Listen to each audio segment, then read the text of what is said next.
பாஜக கூட்டணி ஆளும் மாநிலங்களுக்கு மட்டும் பட்ஜெட்டில் நிதி ஒதுக்கி பாரபட்சம். இந்தியா கூட்டணி எம்பிக்கள் நாடாளுமன்ற வளாகத்தில் போராட்டம்.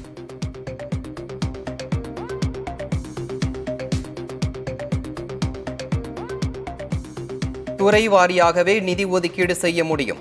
மாநிலங்களின் பெயரை குறிப்பிட்டு கூற முடியாது. எதிர்க்கட்சிகளுக்கு நிதியமைச்சர் நிர்மலா சீதாராமன் பதில்.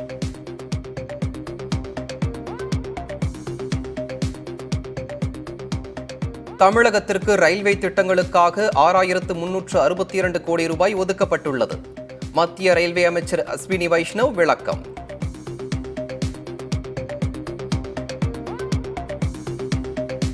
இலங்கை சிறையில் உள்ள தமிழக மீனவர்களை மீட்க வலியுறுத்தி வெளியுறவுத்துறை அமைச்சருக்கு முதலமைச்சர் ஸ்டாலின் கடிதம்.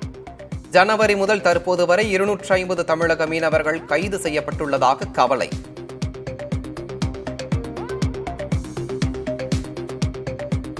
உயர்கல்விக்கு படிக்கும் அரசு பள்ளி மாணவர்களுக்கு மாதம் 1000 ரூபாய் வழங்கும் தமிழ் புதல்வன் திட்டம். தகுதியான மாணவர்களுக்கு ஆதார் எண் கட்டாயம் என தமிழக அரசு அறிவிப்பு.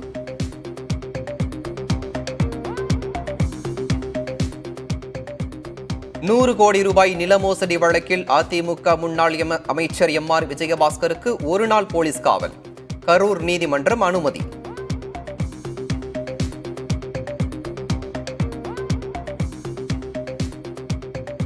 நூற்று பேராசிரியர்கள் ஆதார் எண்களை மாற்றி பல்வேறு கல்லூரிகளில் பணிபுரிந்தது அம்பலம்.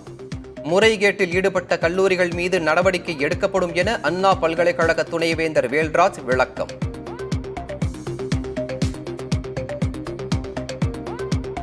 செந்தில் பாலாஜி வழக்கில் கைப்பற்றப்பட்ட பென்டிரைவ் தொடர்பான தடயவியல் பரிசோதனை ஆவணங்கள் எங்கே? அமலாக்கத்துறைக்கு உச்சநீதிமன்ற நீதிபதிகள் கேள்வி.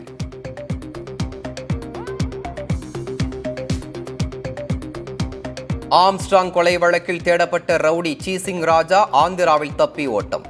காரின் பதிவெண்ணை வைத்து மும்முரமாக தேடும் காவல்துறை.